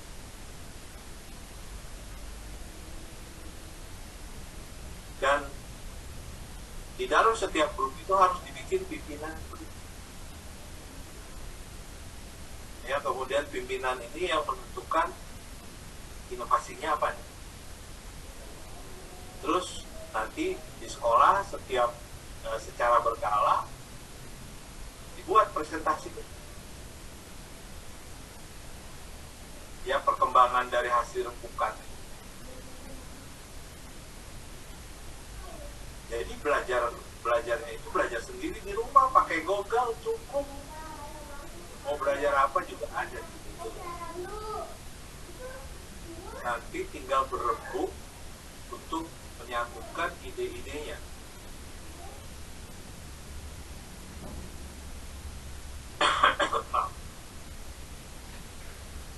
Ya, jadi itu saja yang bisa saya sampaikan, singkat, jelas, padat. Ya, mudah-mudahan ini bisa ya bisa menjadi inspirasi lah buat Bapak Ibu guru, ya juga buat siswa-siswanya, ya kan? Dan kita maju terus. Salam sehat. Terima kasih. Baik, luar biasa. Terima kasih. Beri aplaus kepada pemateri kita, Bapak Michael, di mana memang menerapkan out of the box ya Pak ya, beserta menciptakan 3 pilar sumber daya manusia unggul peserta didik itu harus kreatif, kemudian berpikir lateral thinking, atau yang paling istilah ini adalah kepo ya Pak. Saya sangat menarik dengan istilah kepo yang menggabungkan otak kiri dan otak kanan, serta juga harus berkolaborasi atau kompetensi. Terima kasih Pak Michael, luar biasa pemateri hari ini. Kita lanjutkan Bapak dan Ibu untuk materi kita yang dari pemateri pertama, kedua, dan ketiga nanti dari Bapak Muhammad Ramli Rahim, Ketua Umum JSDI Jaringan Sekolah Digital Indonesia, telah tersedia di laman website pandu.kominfo.go.id. Materinya sudah tersedia di LMS. Silahkan Bapak dan Ibu cek. Kemudian setelah seminar ini, Bapak dan Ibu harus mengerjakan post-test terlebih dahulu, post-test untuk seminar dan juga post-test untuk workshopnya. Baik, kita lanjutkan ya pemateri kita yang ketiga tentang percepatan transformasi pendidikan melalui digital sekolah oleh Bapak Muhammad Ramli Rahim, Ketua Umum Jaringan Sekolah Digital Indonesia. Kami persilakan. Silakan Pak. Terima kasih Bu Ika. Bismillahirrahmanirrahim. Assalamualaikum warahmatullahi wabarakatuh. Assalamualaikum warahmatullahi wabarakatuh. Selamat siang. Om Swastiastu, Namo Buddhaya, salam kebajikan. Ibu Direktur yang kami hormati beserta jajaran Kemenko, dua pemateri sebelumnya yang kami hormati, semoga semuanya kita tetap diberikan rahmat dari Allah Subhanahu wa taala, segala usaha kita diberkati dan apa yang kita lakukan ini bisa bermakna untuk kehidupan kita baik di dunia ini maupun setelah di dunia kelak. Bapak Ibu yang kami hormati, saya mendapat data terakhir dan tadi pemaparannya mulai dari Ibu Direktur tentang Pandu ini saya kira sangat baik ya. Ini menjawab keraguan kita tentang bagaimana rencana masa depan digitalisasi di Indonesia ini. Dan itu bukan cuma di dunia sekolah, tapi di masyarakat secara umum. Kemudian pemateri-pemateri sebelumnya lebih fokus membahas tentang SMK. Kawan-kawan guru di seluruh Indonesia sering mendengar materi-materi tersebut, dan ini adalah pendalaman yang sangat baik dari beliau berdua, termasuk bagaimana digitalisasi di dunia SMK itu menjadi problem yang harus kita cari solusinya bersama. Bapak Ibu yang kami hormati, saya dari Jaringan Sekolah Digital Indonesia, JSD ini sebenarnya bukan organisasi yang lama. Kita baru berdiri, kita inisiasi bulan Februari 2020 yang lalu, setahun yang lalu, tetapi kami terputus oleh pandemi COVID-19. Waktu itu kegiatan offline-nya, dan kemudian kita lanjutkan dengan kegiatan-kegiatan offline. Jaringan Sekolah Digital Indonesia ini kami bicarakan di 20 Februari 2020, kemudian mendapat pengesahan dari Kemenkumham tanggal 11 November 2021, dan kami memulai aktivitas secara nyata merekrut kawan-kawan menjadi pengurus itu nanti pada 1 Februari 2021. Tetapi secara umum aktivitas kami sudah berjalan sejak Februari, kemudian di bulan September, Oktober, November kami melakukan pelatihan-pelatihan online Dan hingga saat ini lebih dari 20.000, bahkan mungkin sudah lebih dari 30.000 sekarang, kawan-kawan guru di seluruh Indonesia yang kita latih untuk penguatan digitalisasi, terutama untuk memaksimalkan digitalisasi di sekolah. Jaringan sekolah digital Indonesia ini sebenarnya dibentuk awalnya itu adalah upaya kita untuk fokus pada penguatan digitalisasi di sekolah-sekolah. Kemudian kita lebarkan ke gurunya, ke siswanya, kemudian insya Allah kita akan sampai ke orang tua. Kawan-kawan sekalian, kita tahu bersama bahwa sebelumnya kami di Ikatan Guru Indonesia itu lebih fokus pada upaya peningkatan kompetensi guru yang sangat beragam, tetapi di jaringan sekolah digital Indonesia ini kami fokus pada penguatan digitalisasi tersebut. Dan alhamdulillah ternyata penguatan digitalisasi ini mendapat respon yang luar biasa dari kawan-kawan guru di seluruh Indonesia, dan akhirnya hanya dalam waktu 1 bulan hampir seluruh Indonesia terbentuk kepengurusan jaringan sekolah digital Indonesia. Lebih dari 500 kabupaten kota, kemudian 34 provinsi kita punya kepengurusan, dan 34 provinsi dan lebih dari 500 kabupaten kota. Dan ini menunjukkan betapa tingginya kebutuhan kawan-kawan guru tentang digitalisasi sekolah. Kami awalnya itu memulai dari penguatan pengetahuan kawan-kawan guru di seluruh Indonesia, sehingga memang di awal-awal bergerak kami berupaya meningkatkan kompetensi guru Indonesia secara digital, dan ini kita harapkan bisa mengubah paradigma kawan-kawan guru sebelum masa pandemi. Kemudian ketika Kemdikbud melakukan survei terhadap kawan-kawan guru terkait pembelajaran online, ternyata ditemukan bahwa lebih dari 60% kawan-kawan guru kita dari Sabang sampai Merauke itu tidak punya kemampuan menggunakan teknologi dalam pembelajaran. Sehingga kalau kemudian lebih banyak sistem penugasan lewat WhatsApp atau lewat SMS dilakukan oleh kawan-kawan guru, itu sebagian adalah bentuk ketidakmampuan kawan-kawan ini menggunakan teknologi dalam pembelajaran. Ya akhirnya yang timbul adalah stres kepada siswa, dan kemudian ya ada yang berujung sampai bunuh diri. Nah, Bapak Ibu yang kami hormati, temuan kami di lapangan tidak sampai 10% guru-guru kita yang mampu menyajikan pembelajaran yang menarik dan menyenangkan melalui pembelajaran jarak jauh. Ya, meskipun sebelumnya kita sudah menggunakan teknologi atau menggunakan digitalisasi ini di ruang-ruang kelas sebelum masa pandemi. Nah, ini sebenarnya apa yang dibahas sekarang tentang blended learning dan sebagainya itu sudah lama kita lakukan. Teman-teman guru di seluruh Indonesia sudah lama melakukannya. Meskipun persentase kawan-kawan guru yang melakukan itu ya masih di bawah 10% yang melakukan itu.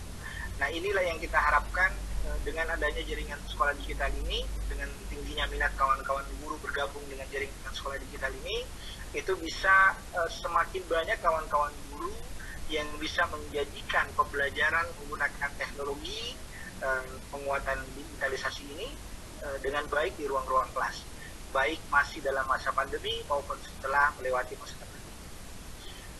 Sebenarnya problemnya apa di sekolah-sekolah kita? Di sekolah kita ini memang ya tadi juga sempat dibahas soal SMK yang tingkat penganggurannya begitu besar ya, bahkan selalu diproklamirkan bahwa pengangguran terbesar itu berasal dari SMK. Ya, masalah kita cukup besar termasuk di SMP, SD maupun SMA. Kami mendapat banyak informasi dari kawan-kawan guru bahwa banyak hal yang terjadi di sekolah yang tidak sinkron. Misalnya penggunaan pos afirmasi untuk pengadaan alat-alat dalam rangka penguatan digitalisasi. Misalnya program digitalisasi sekolah yang sudah dijalankan Kemdikbud sejak tahun 2018, kemudian 2019 ke 2020, kemudian dikuatkan lagi di 2021. Masalahnya adalah yang pertama, ada beberapa sekolah, kami juga punya datanya, ada beberapa sekolah yang mendapatkan bantuan pos afirmasi misalnya seperti Chromebook gitu, tetapi di daerah tersebut tidak ada jaringan internet sehingga tidak bisa dimaksimalkan penggunaannya. Ini ada dalam sisi kebijakan. Kemudian ada sekolah yang menerima laptop atau tablet misalnya atau bantuan-bantuan pemerintah, tetapi mereka tidak dibekali dengan knowledge produk dari alat-alat tersebut. Akhirnya alat itu disimpan di gudang, itu paling parah ya, disimpan di gudang tidak bisa digunakan, tidak digunakan sama sekali. Ada juga yang mencoba menggunakannya tetapi tidak maksimal. Saya sering menganalogikan seperti kursi pijat modern yang sebenarnya kursi itu sangat canggih, bisa memijat kaki, punggung, bahkan sampai kepala bisa memijat. Tetapi karena pengetahuan tentang kursi pijat itu tidak dimiliki oleh pemilik kursi pijat, akhirnya kursi pijat itu berfungsi hanya seperti sofa pada umumnya, ya, tidak digunakan dengan baik. Tetap digunakan, tetapi tidak maksimal penggunaannya. Nah, inilah masalah yang serius yang dialami oleh kawan-kawan guru di sekolah. Nah, tanpa produk knowledge yang baik, itu bisa menjadi masalah yang serius. Ketika saya mendapatkan informasi tersebut, saya langsung mengabarkan hal itu kepada Dirjen Pak Jumeri, Dirjen Bigdasmen. Dan respon cepat dari beliau langsung menyampaikan kepada direkturnya, dan 2 orang staf dari direktur SD dan direktur SMP itu menghubungi saya terkait laporan tersebut. Dan memang setelah saya meng-cross check ke teman-teman lain untuk mengirimkan datanya, kami cuma kirimkan ke Kemdikbud. Kemdikbud merasa sudah melakukan cara maksimal dengan melakukan BIMTEK, mengundang 1 atau 2 orang setiap sekolah untuk mengikuti BIMTEK tersebut. Kelemahannya adalah tidak ada evaluasi langsung ke sekolah apakah alat yang digunakan itu sudah digunakan atau tidak, sudah digunakan secara maksimal atau tidak. Itu kelemahan yang kami temukan. Akhirnya Kemdikbud merasa semua hal sudah dilakukan, Kemdikbud merasa sudah melakukan 100%, tetapi aplikasi di lapangan tidak terjadi. Nah, ini kelemahan-kelemahan ini butuh kita tutupi di masa depan. Saya juga misalnya ketemu teman-teman dari penyedia alat-alat ini, misalnya seperti Samsung ya. Kami ketemu dengan mereka, kami sampaikan ini ternyata alat-alat yang dibeli lewat bosan afirmasi tidak digunakan. Mau enggak kemudian para produsen ini berpartisipasi agar kami bisa membantu mereka untuk menggunakan alat itu secara maksimal. Tidak digunakan hanya untuk kebutuhan media sosial saja, atau tidak hanya digunakan untuk hal-hal yang sifatnya tidak maksimal dari produk itu, atau bahkan disimpan di gudang. Ini yang butuh kita cermati bersama, dan memang kita butuh menyelesaikan persoalannya secara keseluruhan. Tidak hanya merasa programnya kami sudah jalankan, tetapi tidak ada evaluasi memastikan di lapangan seperti apa sebenarnya yang terjadi.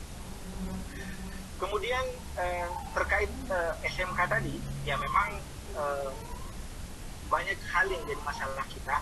Misalnya kalau misalnya di Sulawesi Selatan ya, banyak adik-adik kita jurusan TKJ atau jurusan lain yang berhubungan dengan informatika, itu mereka melakukan proses magang atau mereka melakukan proses prakrin itu bukan di tempat yang seharusnya. Jadi misalnya mereka ke mall gitu ya, jualan handphone jadinya. Jadi bukan ilmu TIK-nya yang muncul, tapi ilmu marketingnya.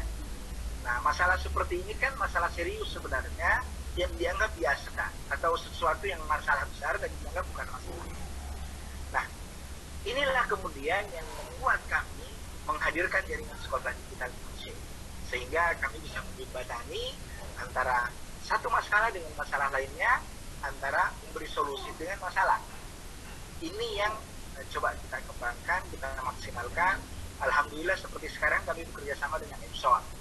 Epson Indonesia menyajikan, memberikan ruang bagi kami melakukan pelatihan-pelatihan, mereka menjelaskan produk knowledge mereka, kemudian ada pengguna yang menerima informasi. Hal seperti ini mungkin dianggap banyak orang sebagai promosi produk. Padahal bagi kami sebenarnya bukan sekedar promosi produk, tapi itu kebutuhan yang harus dipenuhi kepada para pengguna. Ya.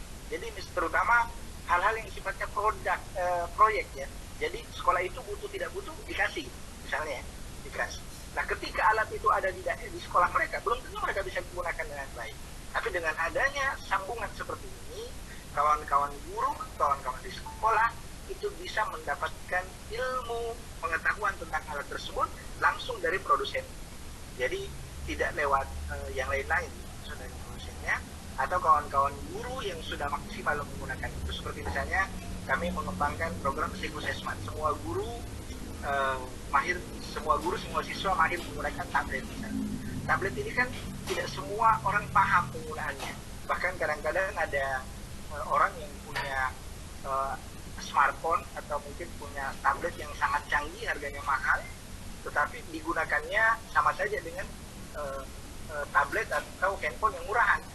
Kenapa? Karena tidak punya pengetahuan mereka terhadap produk-produk itu. Nah, semua inilah yang kemudian mendorong kami untuk memfasilitasi itu. Dan alhamdulillah kawan-kawan di daerah, di kabupaten kota, kemudian di wilayah itu memfasilitasi. Saya sangat bersyukur Pak Haji Ansar selaku Ketua Wilayah JSD Sulawesi Selatan mampu menghubungkan pandu digital ini dengan kawan-kawan guru di seluruh Indonesia. Karena saya yakin peserta kegiatan seperti ini bukan hanya di Sulawesi Selatan, tapi mungkin dari berbagai daerah di seluruh Indonesia yang mengikuti.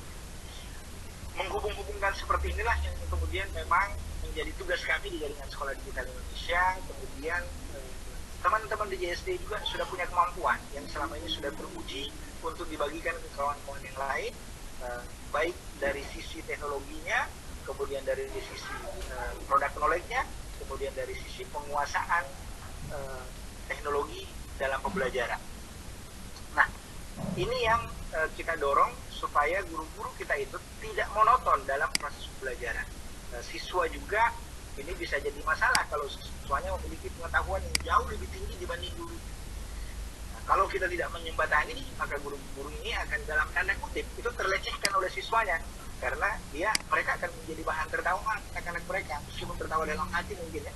Jadi mereka mentertawakan gurunya, tapi karena masih sopan dalam hatinya tertawa bahwa aduh guru saya ternyata tidak bisa bikin apa-apa. Padahal itu kan mudah, itu gampang. Menurut mereka gampang karena mereka berselancar mencari sesuatu. Sementara gurunya tidak dilatih dengan baik untuk menggunakan aplikasi, kemudian alat-alat yang tersedia dan sebagainya. Nah, Bapak Ibu, ini yang kita upayakan agar guru itu bisa menyajikan pembelajaran yang berbeda-beda. Ya, setiap minggu kita sajikan pembelajaran yang berbeda, itu lebih bermanfaat, lebih bermakna kepada mereka. Bukan metodologinya, tapi metode kita bermasalah dengan penyajian.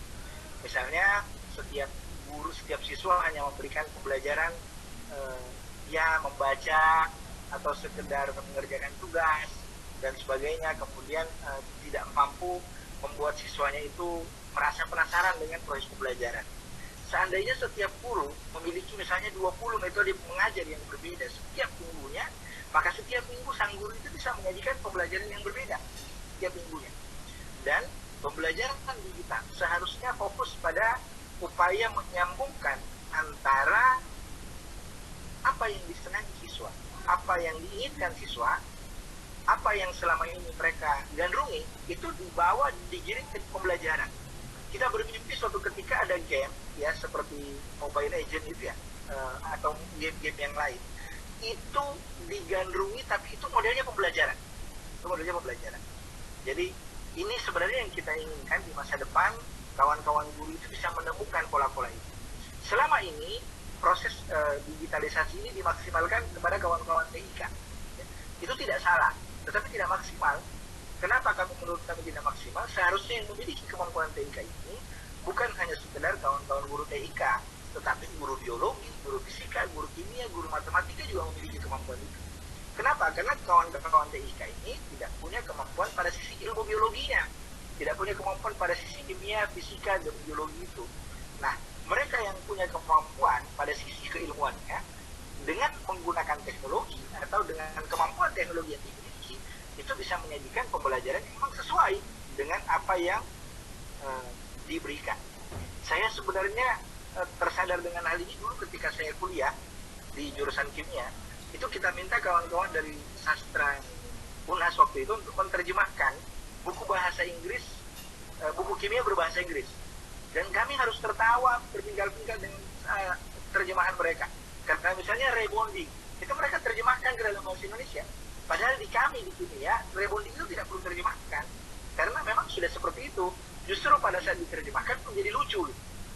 Nah, hal-hal seperti ini kemudian yang mendorong kita untuk membuat kawan-kawan pengampu mata pelajaran selain TIK itu bisa memahami TIK, bisa menggunakan TIK, bahkan bisa membuat aplikasi sendiri, bisa membuat bahan pembelajaran sendiri untuk mereka buat di sekolah-sekolah.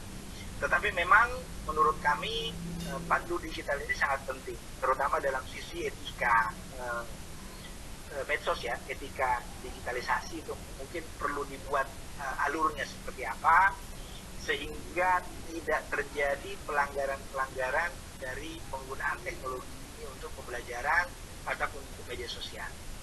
Ini mungkin yang butuh edukasi yang lebih kepada kawan-kawan guru, jangan sampai karena penggunaan teknologi ini membuat mereka bermasalah secara hukum. Kalau mereka bermasalah secara hukum, mereka akan mendapatkan masalah di proses pembelajaran, karena akan meninggalkan ruang belajar ketika dipanggil kepolisian misalnya, atau menjalani persidangan dan sebagainya. Ini yang harus kita tuntun kawan-kawan, sehingga pandu digital ini memang sangat kita butuhkan untuk pengembangan digitalisasi di masa depan, terutama di dunia pendidikan. Kenapa di dunia pendidikan ini hal yang utama? Karena patronnya awalnya di dunia pendidikan. Dunia pendidikan harus lebih baik daripada di luar dunia pendidikan. Karena kan mereka belajar di situ. Mereka mencari sesuatu di situ. Kalau di dunia pendidikan lebih jelek daripada masyarakat, dunia pendidikan kita gagal. Saya kira seperti itu yang saya sampaikan pada kesempatan ini. Ya, itu sekelumit tentang jaringan sekolah digital Indonesia. Mengapa jaringan sekolah digital Indonesia harus kita hadirkan? Apa perannya di jaringan sekolah digital Indonesia ini? Kemudian bagaimana kita mengembangkan kompetensi guru-guru dengan jaringan sekolah digital ini. Setelah itu kemudian kita akan turun ke siswa, kemudian mendekati para orang tua, karena orang tua juga punya peran besar terhadap persoalan-persoalan di dunia pendidikan ini. Kemudian sekolah secara utuh ya harus terjadi proses digitalisasi yang baik. Kami juga sementara mencari cara, misalnya daerah-daerah yang masih blank spot, yang tidak punya jaringan internet, dengan menggunakan misalnya intranet yang tidak perlu jaringan internet yang besar, atau mungkin bagaimana menghemat pembiayaan di sekolah-sekolah dengan menggunakan intranet misalnya. Ini yang kita butuhkan untuk menyelami jauh bagaimana dunia digital ini bisa kita maksimalkan di ruang-ruang pendidikan. Saya kira seperti itu. Terima kasih banyak kepada penyelenggara. Mohon maaf jika ada yang salah. Wabillahi taufiq wal hidayah. Wassalamualaikum warahmatullahi wabarakatuh. Waalaikumsalam warahmatullahi wabarakatuh. Terima kasih Kanda Ketum, Bapak Muhammad Ramli Rahim. JSDI ini memang menjalin kerjasama dengan berbagai pihak untuk memaksimalkan peranan dalam membuat guru, sekolah, dan siswanya berdaya secara digital. Organisasi ini menjadikan organisasi pendidikan yang terbuka untuk semua guru, sekolah, dan siswa di Indonesia. Jadi keanggotaannya ada 3 ya Pak Ketum, bahwa guru sebagai individu, sekolah sebagai institusi, dan siswa sebagai sasaran belajar. Baik, terima kasih kepada pemateri kita, bahwa sekedar informasi peserta yang terdaftar sudah sebanyak 821 orang. Untuk bagi para peserta yang telah hadir di room Zoom maupun di live stream Zoom, bisa memfollow ya Instagram, Twitter, Facebook maupun YouTube dari Pandu Digital Indonesia. Silakan langsung di-follow akun sosial media dari Pandu Digital Indonesia untuk mendapatkan informasi lebih lanjut terkait seperti apa Pandu Digital di kegiatan berikutnya. Nah, dari pemaparan pemateri mulai dari peranan Pandu Digital di dunia pendidikan oleh Direktorat Kominfo Republik Indonesia, serta uji kompetensi keahlian SMK sebagai bekal menjadi pandu digital. Kemudian ada juga pemateri tentang kompetensi keahlian Dudika untuk mendukung pendidikan. Yang terakhir adalah percepatan transformasi pendidikan melalui digitalisasi sekolah. Nah, untuk bagi para peserta yang ingin mengajukan pertanyaan, silahkan langsung saja melalui chat room, atau ingin mengajukan pertanyaan secara langsung, bisa mengajukan klik icon raise hand. Oke, baik. Ada pertanyaan pertama ini Pak, dari ini untuk Bapak Imade Supriyatna. Halo Pak, ini ada pertanyaan dari Bapak Ade Ilham dari Kabupaten Nrekang yang mempertanyakan bagaimana menciptakan atau bekerja sama dengan perusahaan-perusahaan agar menciptakan peserta didik setelah ujian UKK, terutama UKK, mempersiapkan mereka ke perusahaan-perusahaan tersebut. Jadi seperti itu pertanyaan dari Bapak Ade Ilham. Bapak Imada sudah ada? Silakan Pak.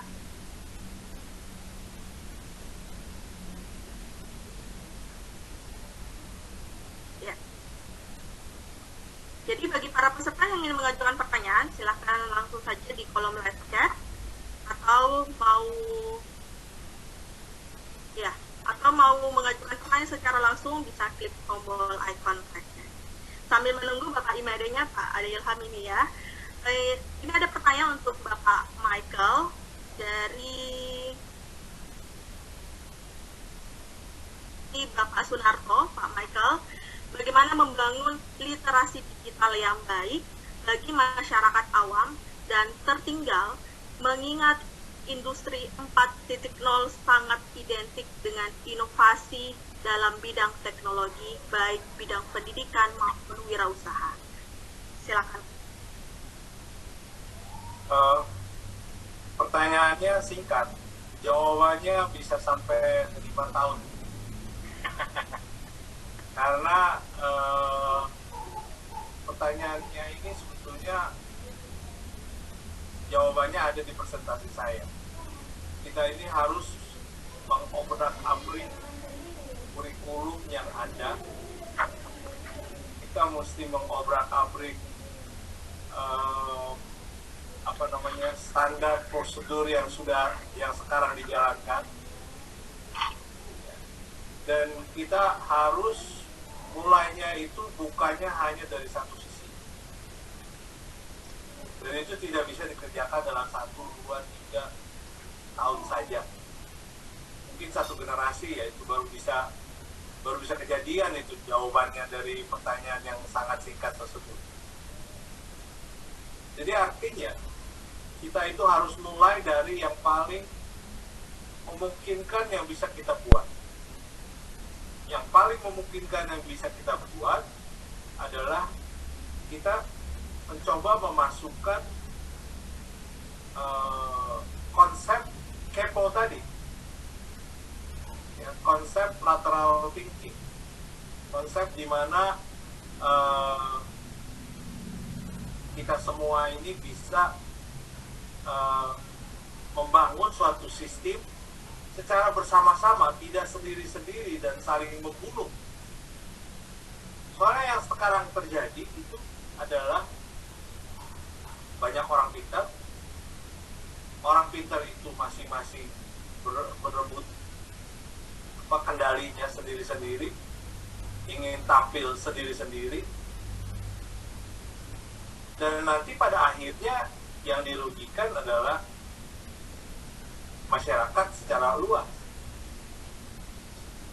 Dan ini sudah terjadi selama 39 tahun saya ada di bidang IT, teknologi informasi, dan belum berubah. Begitu saya jagoan, begitu saya jadi super, maka saya akan berusaha untuk mematikan semua orang. Saya mau hidup sendiri di dunia ini. Ya karena memang industri 1.0 itu memang diajarkannya kayak begitu. Saya termasuk baby boomers ya. Jadi baby boomers itu punya sikap yang memang nggak mau kalah sama orang lain. Padahal kalau yang sudah milenial atau Z, generasi Z, itu mereka itu hidupnya selalu berkelompok. Kalau baby boomers atau next generation ya, ada generasi X, ada generasi Y, ada generasi Z. Generasi milenial itu adalah generasi X dan Y, ya, terutama Y. Nah, mereka itu semua Y, Z, X, Y, Z, generasi X, Y, Z itu semua maunya collab dengan generasi saya yang udah punya rambut dua macam, hitam dan putih, itu nggak mau kerjasama, maunya sendiri aja. Ya, jadi caranya ya kita mulai aja dari yang paling sederhana yang kita bisa lakukan. Satu, coba bikin satu kurikulum atau mata pelajaran yang menggabung semua anak-anak SMK, bukannya hanya dari komputer aja. Dan ini sudah kita lakukan di prakerin daring pertama di Bonet, di PT Bonet pertama. Saya sudah lakukan sudah 2 kali. Prakerinnya menggabung seluruh siswa SMK dari berbagai jurusan. Bukan hanya TKJ saja, bukan hanya RPL saja, tapi semua yang mau prakerin di PT Bonet pertama, saya gabung semua anak-anak. Ya, jadi jawabannya bisa 5 tahun, mungkin 10 tahun. Pertanyaannya sesingkat ya. Gitu Bu. Ya. Jadi memang membutuhkan waktu yang sangat panjang ya Pak ya untuk menciptakan ini. Ya. Karena nanti alasannya kan dari SMP-nya nggak benar, dari SD-nya nggak benar, ya. Kemudian dari perguruan tingginya juga yang nggak benar, dari komunitas juga nggak benar. Banyak alasannya. Ya. Langkah pertama memang langkah kecil yang harus kita lakukan adalah dimulai dari diri sendiri ya Pak ya untuk melakukan perubahan itu. Ya, artinya diri sendiri itu jangan sendiri. Ya, artinya kita harus mengupayakan di dalam satu komunitas yang tidak satu komunitas. Jadi komunitas yang beragam. Ya, tadi sudah disampaikan oleh Pak Ketum DSDI itu bahwa guru biologi itu jangan dibiarkan jalan sendiri. Ini pernyataan sudah saya sampaikan tahun 2006 waktu saya di Pustekom. Ya, jadi adalah salah kalau di dalam satu sekolah membuat lab komputer, kemudian membuat lab itu prioritas hanya untuk belajar komputer. Salah besar.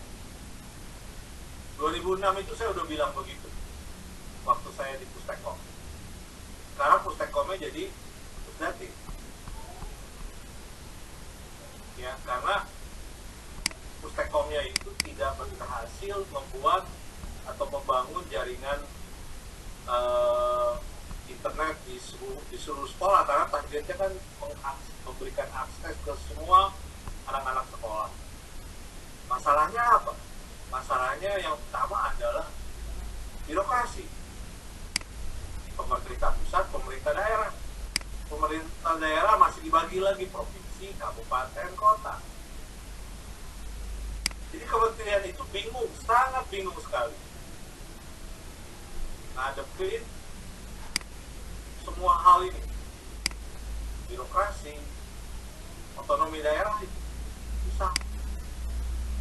Yang disampaikan oleh Pak Ketum JSDI itu sudah saya alami 2006, 2007, 2008 pada saat saya mendistribusikan 425 server, bukan saya ya, Pustekom, mendistribusikan 425 server ke seluruh sekolah di Indonesia. Kemudian 6 bulan kemudian kita melakukan ANEM, dan setelah ANEM 80% server itu tidak bisa digunakan dengan alasan ada yang listrik tidak cukup, ada alasan tidak ada ruangan, ada alasan takut rusak, ada alasan dibawa ke rumahnya kepala sekolah, ada alasan, banyak sekali alasan. Sampai saya itu dimaki-maki lah.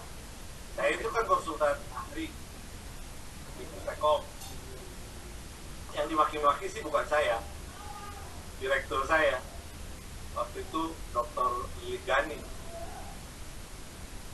Bagaimana ini bikin program sama DPR Komisi 10?